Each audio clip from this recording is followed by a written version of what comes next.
that were football, that were basketball people, that were around that, for them to fully understand. Because right now, it's the arms race, period. It's the And, arms and race. so that's what I'm saying, Fred. If you don't have adequate trainers, adequate nutrition, training table, facilities, then I'm gonna be honest with you, this is how I feel. You don't deserve to win as a program. You shouldn't win. You should be watching the Celebration Bowl. You should be at the bottom of the standings in whatever division you are. That's your right. That's what you get what you pay for. You get Abs- in uh you should get what you decide to invest. And if you invest nothing, you should get nothing.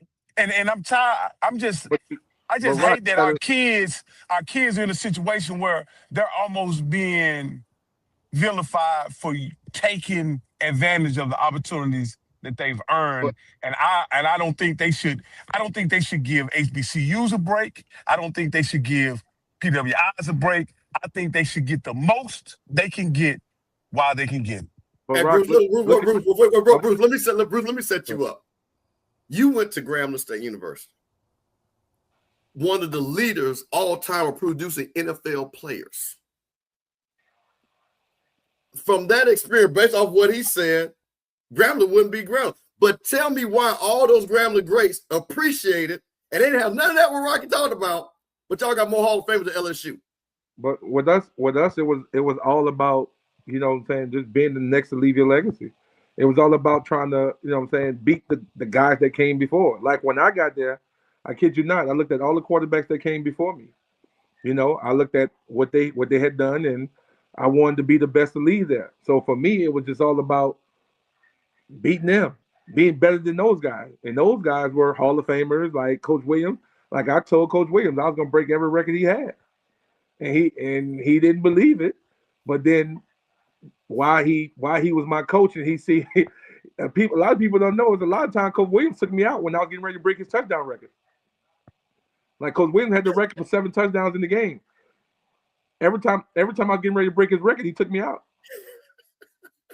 Like Coach Spears would say, hey, one more, we got the record. And Coach Williams would tell the next quarterback to warm up. You know what I'm saying? But that's the type of kid I was. I wanted to be the best, you know what I'm saying, at a historic place like that. Another thing, we don't have the funding, because guess what? If we had that 20 mil that ESPN is giving all the PWIs, then guess what? We would be able to have some of those facilities and things like that. Like when we had BET back in the days, we were excited. You know, we thought we were doing something on BET because we thought that was our channel. You know what I'm saying? When Joe Claire pulled up on your campus, you was like, you know what I'm saying? We big time. We done made it. You know what I'm saying? So we don't have the money that they have. We don't have the facilities. If you just saw our meeting rooms, you'd have been like, how you guys are Grambling winning all these championships, and we was meeting outside in like a storage closet. What I'm saying, well, that's the problem, Bruce. Bruce, you are, as I've come to understand what Black college football is about, you represent the best of Black college football that they have to offer. Not only as a player, but also as a graduate. Bruce, watch this, Bruce. You have a measured intelligence that nobody has been able to compete with in any level. Yet and still, Bruce, you are not rewarded with what your intelligence should have rewarded you with, which is an opportunity to shape minds, pour in the kids in the conference that you lit up as a player. Rock, you trouble, Rock. You trouble, Rock. No. But look, but no, Rock, but I agree. It's time to again. I agree with I you. don't have no real allegiance to any school, so I'm not. Rock, I agree with you. I'm looking at this from simply a college football fan. So- Coach, I'm looking at this. You mean to tell me Vince Young can be the director of ops at the University of Texas, and Grambling can't find a position for Bruce Eugene? So, Rock, this is, and I think me and you had this talk, Mr. Campbell. We had this talk, and I've had this talk before, and that's the thing that I kid you not frustrates me about my school, because I'm like, if I was at the PWI with everything I did, I'll be director of ops, director of recruiting. I'll be in the community affairs. It would be some type of position on campus to utilize, you know what I'm saying, my name, what I've done and everything else to get people there. And I said the same thing about Grambling. I'm like, I don't see how I don't get no position.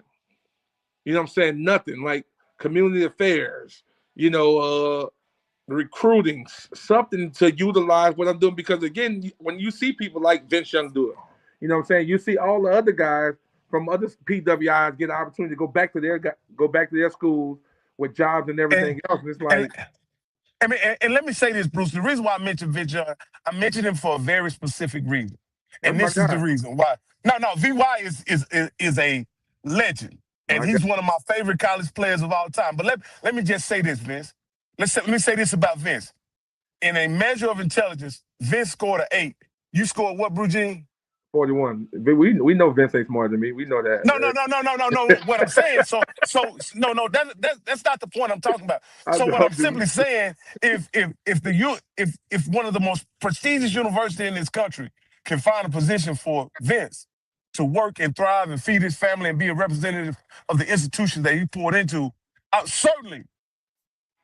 What exit is that on I-20, Mr. Campbell? Exit ain't one. But hold on, let me, okay, because what I don't want to do is bog this down. I'm gonna make this thing, we're gonna move on. I'm just gonna make that point. No, and we can have enough, we can bring everybody else. But I'm gonna say this, and Bruce knows this. And there's some politics that go on this, but let me tell you something. You had a governor down there in Louisiana that tried to cut the funding for Grambling. Literally. Yeah. Bobby Jindal literally tried to cut the water. They say cut the water off. He literally tried to cut the water off. Yeah. Alcorn is owed damn near $1 billion. FAMU, you give FAMU is owed $1 billion. Jack State is owed probably $700 million. You give me our money, and guess what? Bruce Eugene will have to worry about no politics, but to your point, because they'd have a job for him for $100,000. We wouldn't have to worry about Shadoo and them leaving to go to Colorado because Jack State would have damn near $1 billion. And mind you, that's money owed. That ain't money on interest, which would be $2 billion. For Jackson State and Alcorn and FAMU. So I'm not going to let you come in here and say, I understand why Andrew left, but until you address the first thing and foremost of them crackers down in Texas, not giving Prairie View their money, not giving Texas Southern, we ain't going to have this conversation because it ain't a fair conversation. It's very easy for you to sit back from the outside and say, oh, well, Grambling, they gave Bruce no Eugene. How about you talk to Bobby Jindal and say why Grambling ain't got their $100 million? How about Southern need to get their $1 billion? When you make that argument first, we can have this conversation then. Again, what I'm saying is Bruce did it. No, listen to what I'm saying. Bruce did it under the circumstances that he did it in, and there are people that eat and live off the institution, and if anybody should be able to do it, it should be Bruce. But Rocky, listen, there are people right now that eat and live off the institution. Bruce will tell you that we know that's a little bit of politics down there at Grambling, but I'm telling you. And we can, and like Bruce, we're not gonna get in that because I've been to Grambling. I know all that. Bruce is not even in the Hall of Fame of the SWAC, so we already know something going on with that. But Rocky, the bigger point of it is when you make the statement and you using Bruce, when I'm trying to make it bigger. When you got guys at Jackson State, at Southern that's owed $1 billion, North Carolina A&T is big, Tennessee State owed $1 billion.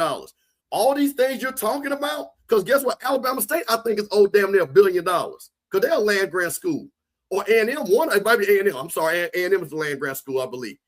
Guess what? If you give me $1.9 billion, it wouldn't be a sucker leave Florida. If you gave Jackson State and Alcorn their $1 billion, Mississippi State and Ole Miss wouldn't get nobody. Because you know what? And I'm going to go to Bruce's point, and I'm going to use South Carolina State.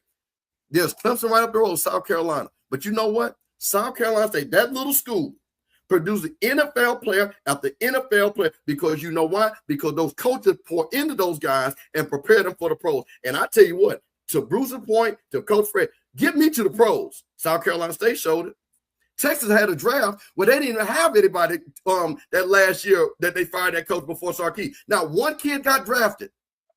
My friend, Yolanda Taylor's son, Ford, who played for the Saints, he was on the team. Now, they had $1 million worth of NIL and all that, and not one of those kids got drafted. But listen, we want to talk about it. I want to get to Marshall Faulk because that really talks about more where we're at. Oh, my God. Let's check. Yeah, let's talk about this. So listen, guys, we're talking about Marshall Faulk. Southern hired him. One of the things looks like one of their big boosters, Tony Clayton. I think that's his name. That's his guy. Tony, that's the money man. The money man. So Marshall Faulk is getting $400,000 and $950,000 for his staff. Coach Fred, I want to talk to you. What would $900,000? What is that staff going to look like, and how's that money going to get distributed? So he's probably going to bring in his 2 coordinators and probably make them the highest paid in the conference, which should put them in the 140, 150 mark. So that's 300. That's 300 out the 950 gone. Right. And then you're going to try to find a person to possibly handle your special teams. Now he may not be that 150, but he's going to make a nice size as well. And then you want your quarterback guy, if he's not your OC, you want to make sure that he's good, that you got money to lure what you feel is the best guy to come in. But then you got to also understand now you have 11 coaches plus your head spot. Okay. But now, Mr. Campbell, now we have general managers. Now we have recruiting coordinators. Now we have all these different positions. Analysts. Now I'm wondering, are they asking him or telling him that's got to come out of that 950 or whatever it is as well, which is going to make difficult understanding. So, most importantly, your coordinators, your O-line, and now your quarterback, and then you kind of go from there. So it'll be interesting to see who he brings, if he learned anything from his time at Colorado and watching Colorado. Is he going to bring that as well, that type of mindset, or is he going to try to find people? It's an NFL guy. He's bringing an NFL guy as a coordinator. Okay. Well, that kind of tells me a little bit about it. Now, what are you going to bring under you to help you navigate through this space that you've never been in? So that's going to be interesting to see how this all kind of shakes out, because he's got enough to go and get credible guys that can help him navigate this space. But where does he want to go in this space is the question that I would have, Mr. Campbell, as far as how he's going to divvy that up. Is he going to try to have a staff of 30, or is he going to try to have a quality staff of 11 to 15 that he can take care of and make sure they have a decent living for the amount of work that they're going to have to put into that program to get it turned around? Now, Fred, I want to explain, even though I know the answer, but I want you as a coach. That 950, is that a bucket, or is that per year that they use to replenish? So every year, that's what they have to maintain the staff, or is that a bucket? So that's his baseline.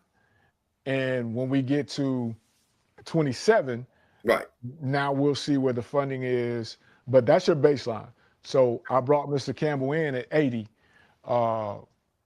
That's where it is, unless it's just falling off the table, then I may have to deduct, or as usual process happens, usually I'll be able to come back if we've done what we're supposed to do and bump Mr. Campbell up from 80 to 84, 85 or whatever, because now they tend to give you more depending on what you've done. So this is a yearly amount that he's going to have for staff. That 950,000 is yearly. Yes. Now, yes. Bruce, listen, listen, this is your arch rivals. I'm going to say this again, Marshall Faulk. We got a lot of other people. This should be your next quarterback coach. He'll come down there. You got to pay him 120 though, because he got to tell the people Grambling why he had to go. So, hey, Bruce Eugene will do it for 120, maybe 110. Bruce, what do you think about the hire of Marshall Faulk and this a large amount, which I heard is a great amount for HBCU staff, 950,000? Well, for them, they needed a splash. They've had a couple of down years. Not to say Coach Graves and Coach Dooley are not great coaches, because I know Coach Dooley real well. We talk on the regular, and even Coach Graves, but they wanted to splash.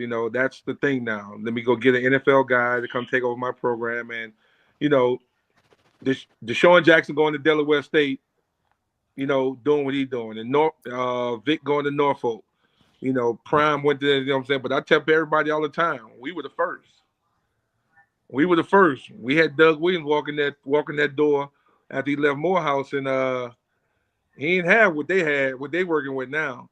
Right. You know what I'm saying? So, that's the thing now. Everybody want an NFL coach to come in, a former NFL player to come in and do it, and they got the guy. The good thing about them, they got a New Orleans guy, which means now he'll know the area. Right. He'll know the state. He'll know the talent that's around the state. He has he's close friends with some of the guys I'm close friends with. So I know they're shooting them in the right direction when it comes to we got players over here, players over here. I even sent them a list of our guys. From Locust Grove to one of my homeboys that he's communicating with on the regular. I sent them, Armand and our whole list over there to check him out, and he likes some of our kids. You know what I'm saying? So he's doing the due diligence. The thing I like is he's not leaving no stone unturned. He's not, they this and they're that. Like anybody that come with him with kids, he's taking the time to look at them and eval them. Mm-hmm. You know what I'm saying? Which now, I'm gonna be honest with you, that's going to make him, and that's going to put him ahead of a lot of people that don't do that, that don't take their time to eval certain kids. Because I'm one of those believers, right? And I tell people, if I ever get in that hot seat to be a head coach, or even the coordinator where I'm, helping in recruitment, the first thing I would do, if I'm him, everybody that's a former Southern Jaguar that's coaching anywhere around the world, those would be my first phone call. Send me y'all kids y'all have. I'm going to check y'all kids out before I check out anybody other kids. Let me check y'all kids out. You know what I'm saying? Because now you get those Southern Jaguar guys, now I get them involved back in the school. I get them alumni involved back in what's going on. I got them included, which now guess what? Just like I'm excited about what's going on, they're now excited. So now I'll get to check their kids out, and you know how it is. Like if I got a kid, if I'm just saying right now, Mickey Joseph is the coach right now. If Mickey Joseph called me and say, "Hey Bruce, send me all your kids. Send me list all your kids." In a heartbeat, I'm gonna send you everything from the best I got. What you have done? I'm not gonna send you nothing that I know can't play at Grambling. Right. You know what I'm saying? Like I'm not gonna even disrespect you to that point. But I'm gonna send you guys that I feel can play at Grambling. Now, whether you offer them or not, I can't get mad at it if you don't. But the fact that you took the time to really get my kids, eval them, and take a look at them and everything else, and then give me a response back, that's all I can ask for. Rocky, what do you think about the hire with the money they're going to spend? Because you came in on this prime train. What do you think? Well, again, I always believe that that celebrity coaches bring a certain level of energy to a program and a fan base that's valuable. But I think it's only valuable in the short term. There has to be a sustainable program, something done to sustain the program. Like Prime was able to get some infrastructure things done along with becoming the coach at Jackson State. And so I think there's also going to have to be some infrastructure thing done for Southern in the process. It can't be just Marshall getting paid. I think Marshall was also brought here to bring resources to Southern as well. That's what Reggie Flood explained on one of his lives, is that Marshall's not only coming with a wealth of football knowledge, but he's coming with resources. And you got to see those resources materialize in infrastructure upgrades for Southern. At the end of the day, money is cool, but how does Southern, this is football, and you guys know this, there is no guarantee in football. Just because they spend $400,000 on Marshall and $950 on the coaching pool, that doesn't guarantee you wins. It doesn't guarantee you anything. What's going to have to happen is it's going to have to be Southern alumni, Southern fans, the community in Baton Rouge, all pulling in one direction. That's what it's going to take. And if Marshall can get that done, then I think Southern will have a successful Marshall will have a successful tenure in Southern. But if he can't get everybody on the same page, pulling in one direction, it can be very difficult. Let me tell you something, Rock. One thing about that nation, win, lose, or draw, they showing up. They showing up like them Southern Jaguars they love Southern. You know what I'm saying? So they impatient though. They impatient. No, but the thing about it, you got to realize when you a program like a Southern and Grambling that have won championship after championship multiple years and everything else, and you're used to winning, there's no such thing as a rebuild when you go into a school like that. It's we reload.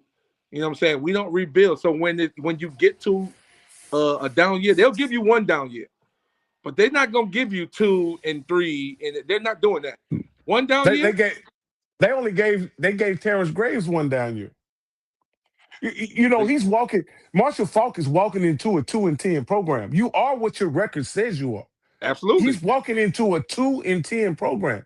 So what is the expectation for year one for Marshall Faulk? If y'all think y'all going to the Celebration Bowl just because y'all hired Marshall Faulk, y'all are sadly mistaken. This is not the West that Eric Dooley was in. This is not the West that Terrence Graves began coaching in. This is a different West. What's There's a new sheriff in the West. What was Graves' record before this 2-10?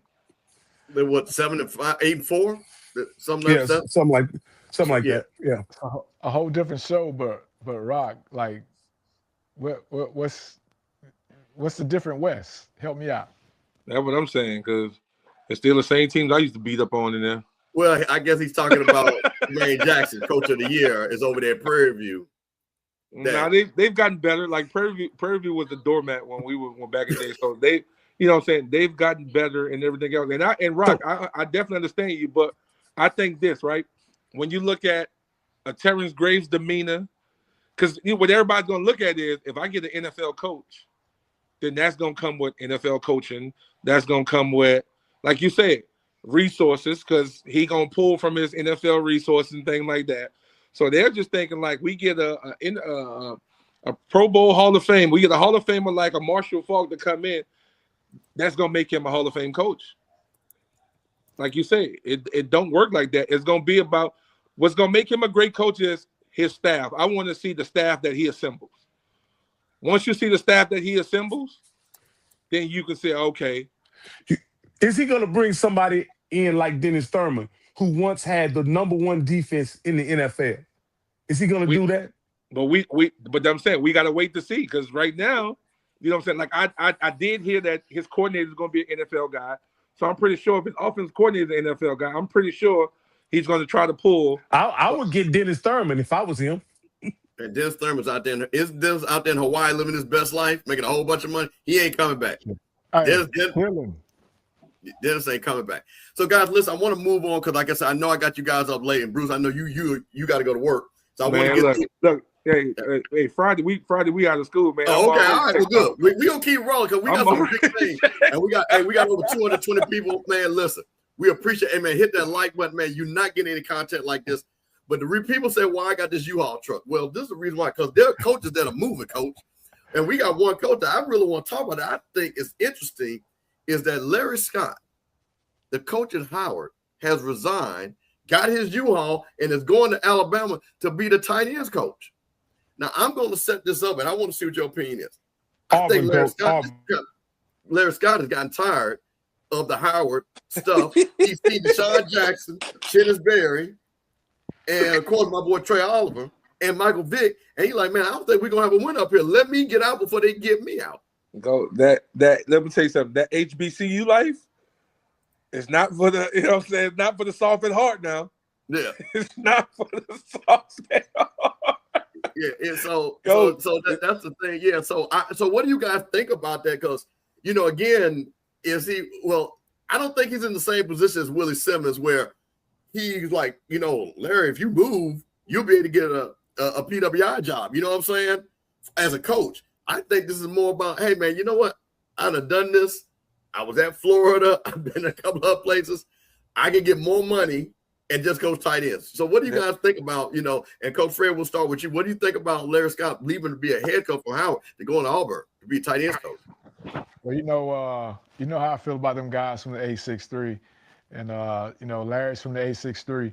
But I beg to differ with you there, Mr. Campbell, because if you remember, Larry took the U and won some games, and everybody thought he was going to get that job on an interim basis. He did work at South Florida on an interim basis, and, you know, he coached there as well. I think, and again, this is me just thinking for, you know, how Larry's probably viewing it. I think he's viewing it as that, an opportunity to go there, and then this next cycle, be able to get back to a G5, possibly get himself in position to be mentioned for one of those mid-majors, high mids, because you got to remember now he had a pretty good offense at Tennessee as well. Yeah. So I think his thing is to get back in it before he gets erased or people not really remember him for what he did at Miami, what he did at Tennessee, what he did at South Florida. I think that's kind of one of those deals of where he's trying to springboard it the same as Coach Simmons is what I would think or what I would say in that situation. Now, Bruce, what do you think about that? And just like I say again, Coach Fred knows him personally, knows a lot about him. I don't know how much you know about Coach Scott, but what do you even think about him leaving Howard to go to Auburn to be the tight ends coach? Well, I know Coach Scott a little bit. We had a conversation about some of my kids when, you know what I'm saying, with the recruiting and everything else. You know, like Coach said, he hitting it from that point of view. I'm looking at it as, I'll be honest with you know what I'm saying? Like, I just think that people he got tired. Like, you get used to things being one way, and then you come here thinking that I'll be able to change and make it like that on my own with my own twist and my own spin and everything else. And then when you get there, and then you realize, man, I can't get this, I can't get this, I can't get this, I can't get that. You know what I'm saying? Sometimes, like you said, all of that falls on your shoulders when you take that job as the head man and you can't get everything, you can't get it done, and you're not winning games. You know what I'm saying? All that falls on your shoulder. And like you said, I can get up out of here, go down to Auburn, you know what I'm saying, work with my guy, you know, and just like you said, relax, coach tight ends, you know, instead of having to worry about the whole team, I got to worry about my 5 or 6 tight ends I'm going to have, you know what I'm saying, to have my room and just go to work like that. You know, it's like I said, that being a head man at an HBCU, that's not for the soft at heart, because you got to do more than just coach. You got to go out there and try to get funding. You got to go out there and try to find donations. You got to go out there and try to find it. You got to try to find everything that your program need, because guess what? If you don't have an athletic director that's fighting for you or trying to bring your vision to life, then this type of situation you're going to be in. So, guys, listen, you've heard 2 names, and again, you know, up there, Virginia Union's coach, Dr. Alvin Parker. You've got Henry Frazier up there, Virginia State.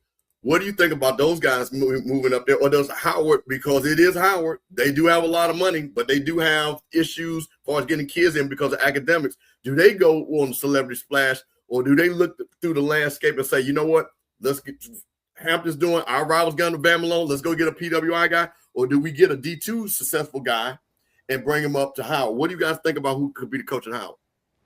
Whatever they do, they got to do it quick. Again, and just to go back to Coach Scott, I think, you know, if you look at it, the coach that he's going to work for under left South Florida. My guy Golish. Coach Scott played at South Florida. He's one of the first classes when they became a program. I think that light switch flipped for him, that if I'm in this position, then I get an opportunity, so to speak, to make that jump from an Auburn back to my alma mater, you know, at South Florida or something like that. So I think that's kind of that switch. Now, Coach, I will listen. You just gave, see, I haven't heard this. See, this is what I'm saying. This is HBCU coach's cornerback. What is the relationship with Coach Scott and new coach at Auburn? South Florida. How about that? See, a lot of people not talking about why. See, this is what I'm talking about. When people are like, why did Larry Scott go to Auburn? Well, there you go. Coach Fred just trying to explain to you that connection. So I just want to let people know that, because you hear it on the surface, right? And he's going to Auburn, but you explain it why. You're like, why not Alabama? Why not X school? You know what I'm saying? Why was it Auburn? And I'm glad you explained that, or why it was Auburn. Yeah, so that's, you know, that's the history. That's how it kind of backtracks. And again, I'm speaking for him. I don't know. Yeah. But that would be my thought, right? Going back to South Florida as the head coach would probably be a dream for him. That's home. That's where he's from. That's his area. He helped start that program. So being in a position to be able to go back and get a position, you know, a head coaching position like that would be a lot easier coming from Auburn than where he was. Same thing for Coach Simmons. A lot easier coming from Duke then, and it's no knock versus Yeah. fam, No, we but totally understood. yeah. So I mean, that's just the way of the world. That's the way the game goes. So I think that. So when we talk about that opening, if they're not particularly comfortable with somebody that's on that staff, uh, they got to move quick. And I got to believe that in Coach Scott moving on, that's kind of been worked out to where, okay, these guys are going to be taken care of regardless of what you do for X amount of time. I got to believe that Coach Scott, Coach Scott's a stand-up guy. He wouldn't leave those other guys high and dry in December, knowing that they may not have a job in January. So I got to believe that's kind of how that's going to go. So I wouldn't be surprised to see somebody on staff be named a stop or bridge gap until next year. Okay. If they have somebody on staff that they feel, comfortable with to do that. So, Bruce, what do you think? Howard go big? They got the big money, bring somebody nice and flashy? Or do they go and look at the guy, like I say, the Alvin Parkers and the Henry Frazier's? So I like what Coach Fred said, the bridge. I think if the bridge was going to be done, I think it would have probably been done before he left. Just because I think they would have made that, when him gone, immediately moved that. Because remember, you got to think about recruiting. You know what I'm saying? Because now, if you don't have somebody in there quick, now recruiting starts now. Things going on now, conversations, kids you're trying to get, even portal guys. So you got to get moving, because if not, then you're going to have yourself another down year going into next year and everything else. So, but I think with Howard being Howard, I can see them trying to go and get a Howard guy. Maybe like a Ted White, former Howard guy. Has worked in the NFL, with Pep Hamilton. Maybe Pep Hamilton. Another Howard guy. So they have guys that, or there that, but now it would be, do those guys want to accept that role? Me, if that was me, yeah, I would definitely go back to my alma mater in a heartbeat, because that's home. That's where the heart is. But you got to see, do they want to accept that challenge? If not, I don't know which direction they go in, because now, then, like you said, it leaves you to select somebody on the staff. And I think if they wanted somebody on the staff, I think that would have, been easy. Kind of like Ole Miss. Right. When Lane left, they didn't waste no time. Coach Golden, you the next head coach at Ole Miss. Because now you got to think about recruits. You got to think about the players that are there. Do we want them to leave and everything else? So now, guess what? We lost Lane, but we kept one of the coordinators. So, if you lose Larry, but do you move up one of the coordinators? To keep everything going and everything else. Now it goes what you say, Fred. You keep a coordinator. Now everybody that's been there with Larry, your staff is still intact. Now you just got to hire one coach to replace you and your role of what you were doing. Rocky, what do you think? What do you got? What do you got on the Howard thing? I know you saw it. Go Fred to the Mecca, baby. Listen, we trying to get jobs here, baby. Listen, see, y'all don't understand. This is an undercover interview that I'm doing for both of these coaches. I'm already doing y'all work, HR. They already been drug tested. They already passed the background check. They TSA certified, so they ain't got no felonies. They teach, so they already good. Rocky, what you got? No, I think this is a situation where I think you got a coach that was kind of raised up as a coach in a very competitive situation, being at Power 5 schools. And he goes to a situation that, now I'm looking from the outside in, and I'm wondering, is Howard serious about football? Right. And maybe Coach Larry Scott is wondering, are they serious about football? And if they're not, then I want to be somewhere where they're serious about football. And in the SEC, they're serious about football. So again, these are things that Scotty had someone who represented Howard on his show, Erica. Yeah. And she says, if we can't do it with the kids that academically are Howard kids, then we don't want it to happen. And if I were to hear that as a head coach, then I would be looking for somewhere else to coach as well. Because I want to do it with football players. Because we're playing football. If you know what I mean, this is not the debate team. This is not the glee club. This is football, and you got to do it with young men who are not only educated but kind of wired a little different. Because football is not an easy game, as you guys know.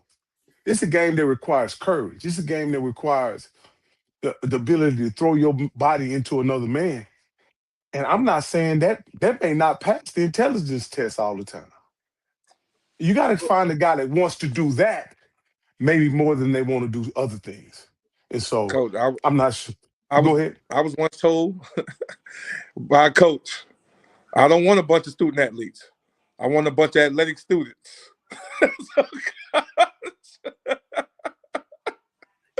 There you go. Well, Coach, but you know, though, I think so. And again, and I'm talking about levels, not the level of player, but I'm talking about academic profile. yeah. Notre Dame does it.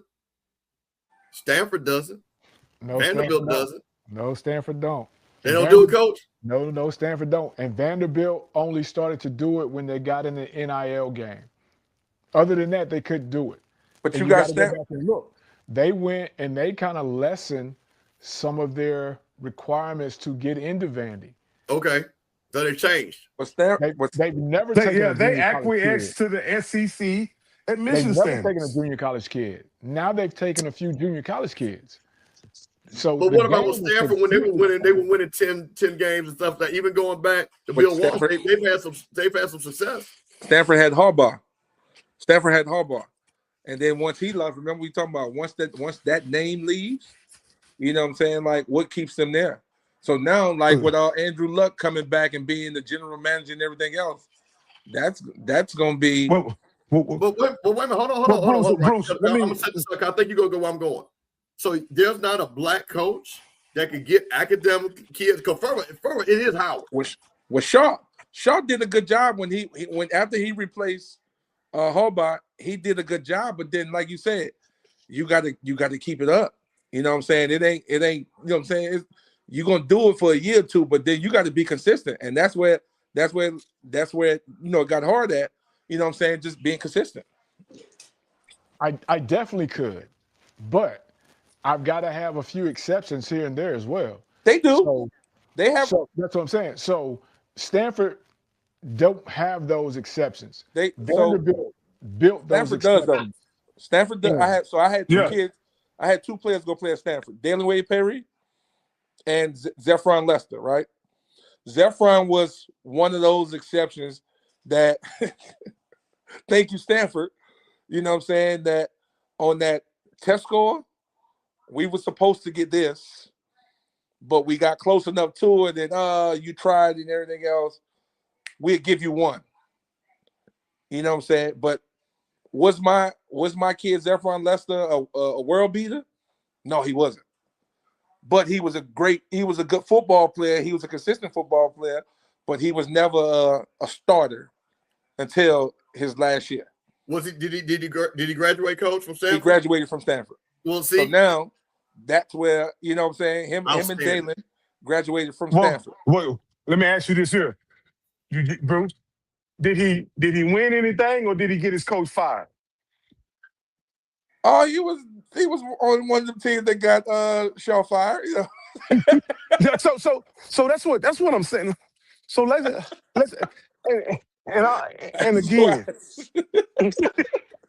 and again, I'm one of these guys that's a realist, and I understand because I've been in this, and I've told Campbell this, being in the belly of the beast here in Waco, with a school that wanted to win with their guys, Baylor University. They wanted to win with their guys. You understand what I'm saying? Yeah. When they played their guys, they got their ass kicked all over the Big 12. When they were playing with their guys. When they started getting football players, what happened? They started playing for Big 12 championships. Yeah. You understand? And so a school has to make that decision. And guess what, Bruce and Coach Fred? You guys are on the coaching side. you know this. Some schools don't want to be known for athletics. They don't want to be known for athletics.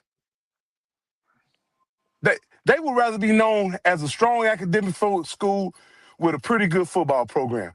They don't want to be known as a football school. And I think that's where Howard is. And if you're okay with a coach, with that being your signature, a really good school with a okay football program, then take that job. But I think Larry Scott was at Power 5 schools where they were required to win. Yeah. And because of that, he has a certain standard, and that may not mesh with the agenda of the institution. Guys, hang on. I'm having a little bit of trouble. Be right back. Let me see if I can get myself let me ask you this, Coach Fred. Does sometimes the football mission conflict with the school's mission? Most definitely does. Again, you hit it on the head. We're paid to coach football, not be mentors. That comes later. That's a free part of what you do. The football part is what you're paid for, and that's what they expect. Now, do they always understand what it takes? No. And we talked about that earlier in the show. Sometimes the administration at certain places may not have people that are connected to athletics, so they don't fully understand what it means in that sense. But yeah, I think sometimes those missions do cross, and that's like with anything else. You can say 1, 2, 3, 4, 5 is what I want, and I can say that too. But then once I get to 5, it's like, okay, 5A and then 5B. And then you're going to be like, wait a minute. There was no 5A or 5B. It was just 1, 2, 3, 4, 5. And I think that's just kind of how it goes. All right. Well, guys, we got one more real quick. And then I'm going to, because I've seen in the chat, I've been trying to hold it off, but I'm going to have to address it. We just found out that Teddy Keaton was fired from Clark, which I thought was really shocking. Brought Clark last year to the SIAC championship game. Of course, they lost to Sam Shade and those guys. I think they were 3-9 this year. A little bit of rocky stuff, but I think they had the newcomer of the year at quarterback. Offense still with the offense. What do you guys think about what happened at Clark, and what is Teddy Keaton? Does he go and look to try to be offensive coordinator? Does he look there? Because there's a lot of jobs. I'm going to name some of these jobs. Langston is open. Morehouse is open. Albany State is open. Howard is open. Savannah State's open. Is that something the job that Teddy Keaton could get? I think it depends on what happened there, because that's a shocker to me, because what you just said, like 2 seasons ago, they go in there, they beat Bethune, take the check, make a run in the playoffs or at the conference deal. I think, if it wasn't on his own doing, which I don't know, if it wasn't on his own doing, then I think it's one of those deals of where it's kind of, okay, it's going to be what happened before anybody else kind of gets involved in that, if that makes sense. Right. To me. But, I don't know if you know anybody there at Clark Atlanta. That's right down the street from them. I can't hear him. From the Dome, huh? You can't hear Bruce. We can hear. You can't hear him? I can't hear him. Well, I can hear Coach Fred. The people in the chat, you guys can hear Coach Fred, right? In the chat, because Coach, I can hear you playing. Yeah. We can hear Coach Fred. Yeah, we hear Coach Fred. Bruce. Bruce, you can hear me? We'll let Bruce figure it out. Go ahead, Coach. We'll let Bruce figure that out. All I was gonna say, Mr. Campbell, is we drove right past there. You know what I mean? I don't know if you know anybody there or whatever. Get them on the phone, man. Let's talk. Hey, listen. I'm gonna say this: HBCU Coach's Corner. We can have your offensive. Listen, hey, Coach Eugene said, "Hey, listen, make me the head coach." We got Coach Fred can be the DC. Hey, and Coach Eugene can bring a whole load of talent. And I saw a whole load of talent. So Clark, listen, I got your coaches for you. So, guys, listen, we're going to finish this up, and I'm going to tap dance around this.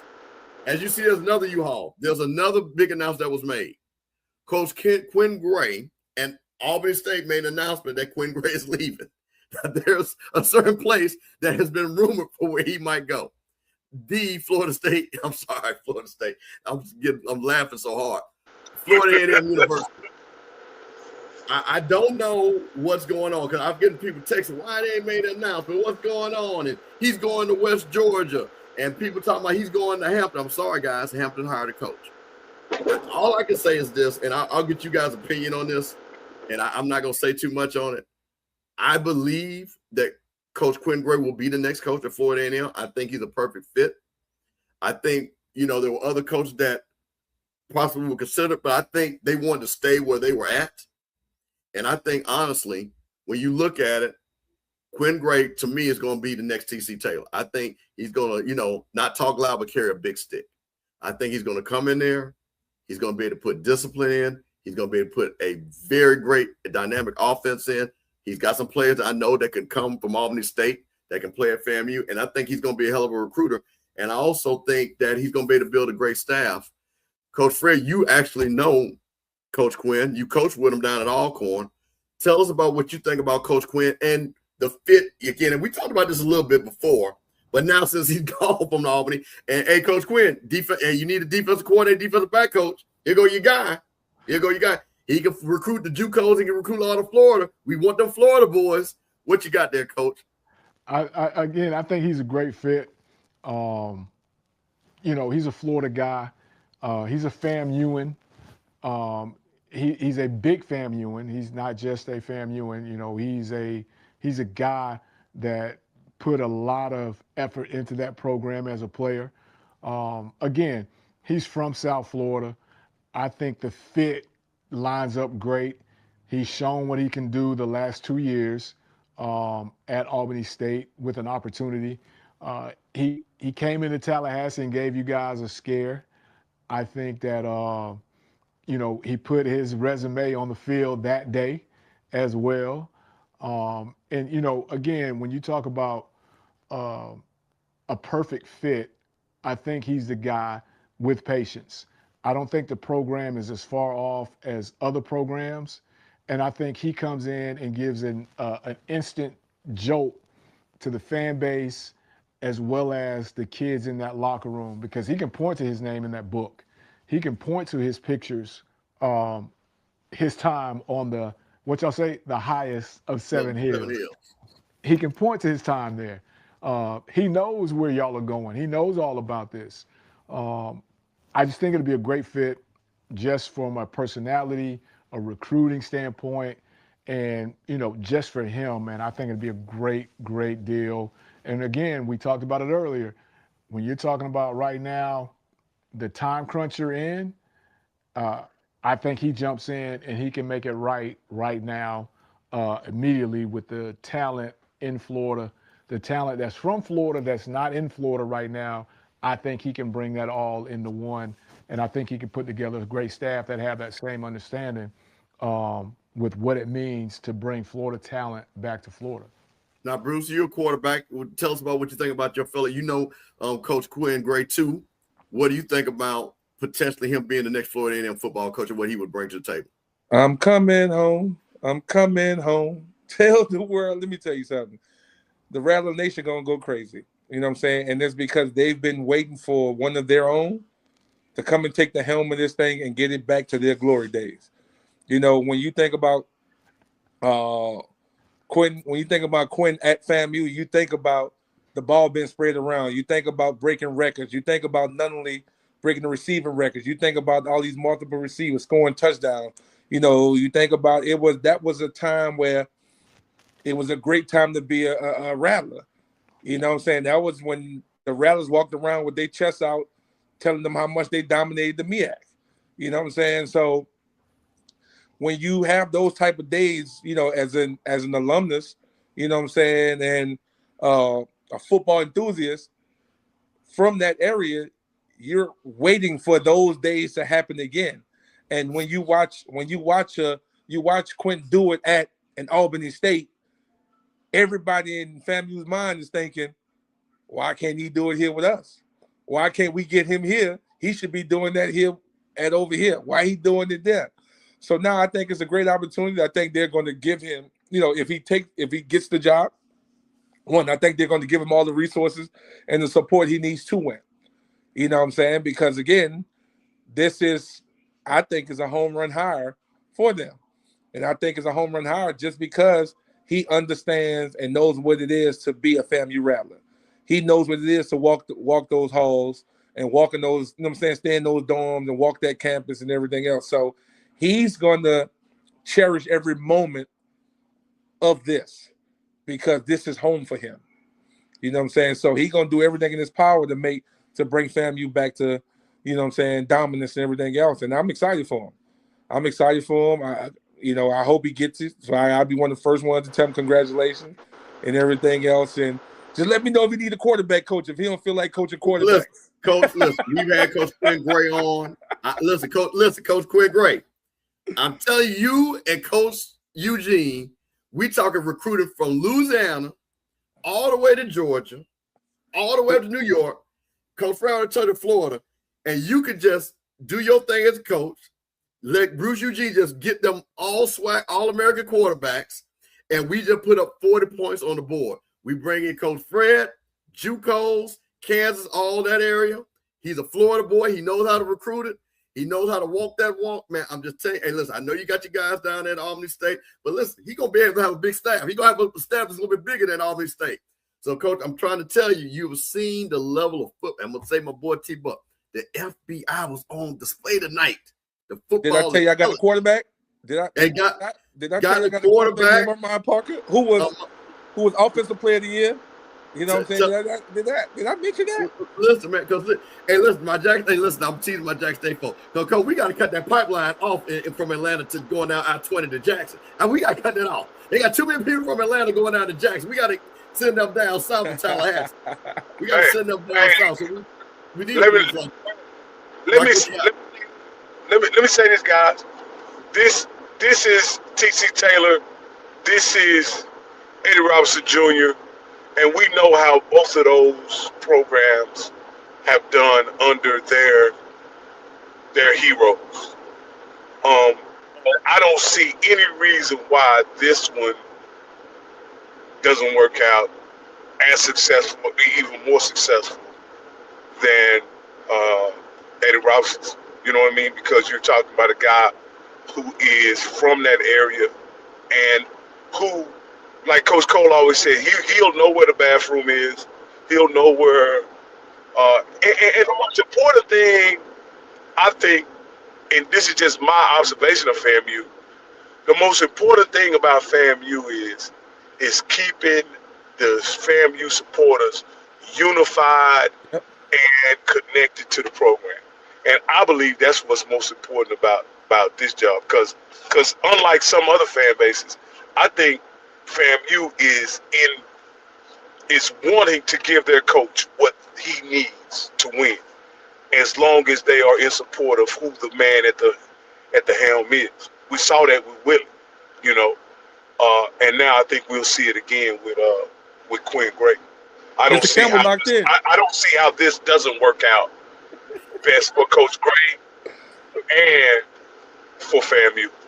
Look, Rock, look, Campbell been smiling since we started talking about this. My boy locked in, baby. He like Rattler Nation. Listen, I don't know who's going to be the next coach of FAMU. Now,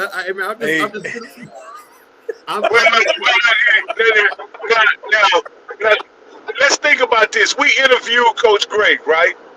He openly admitted the FAMU job is something that he's interested in, right? He didn't. In the middle of a playoff run, he didn't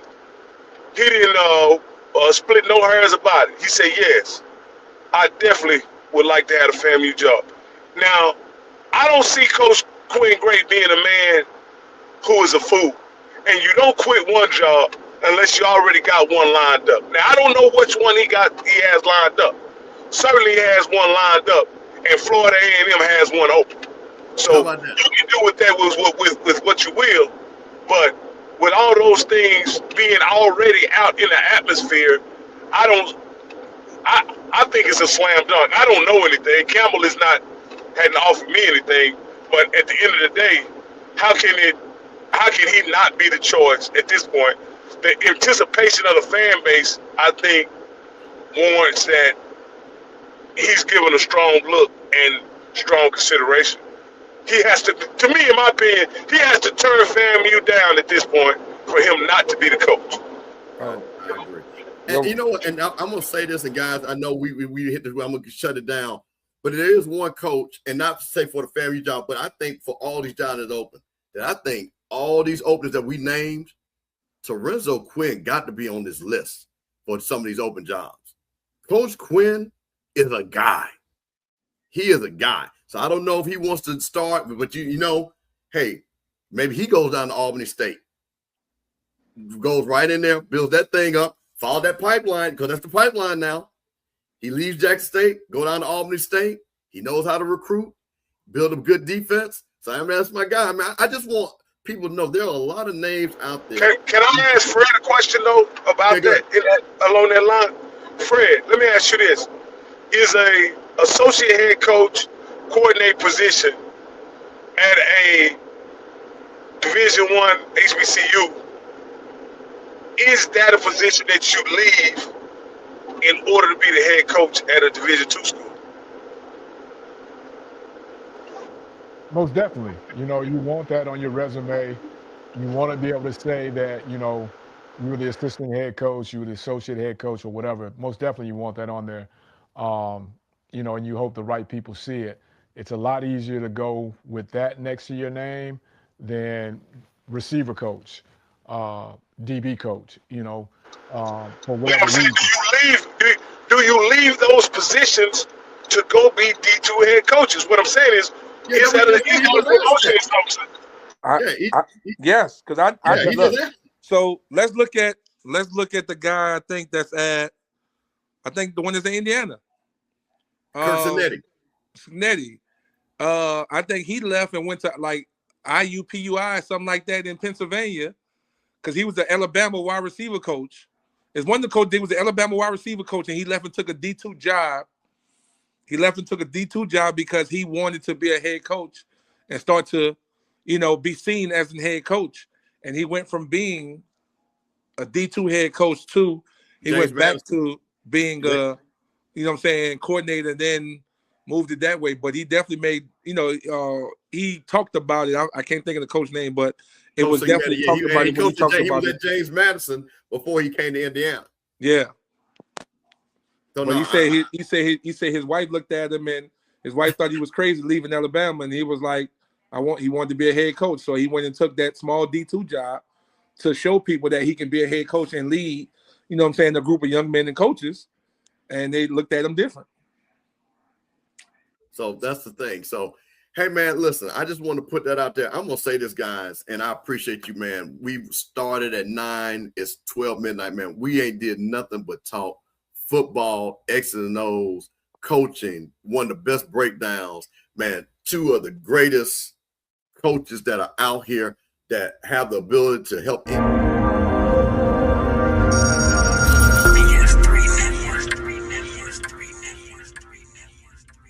BS3 Network, changing the way you watch TV.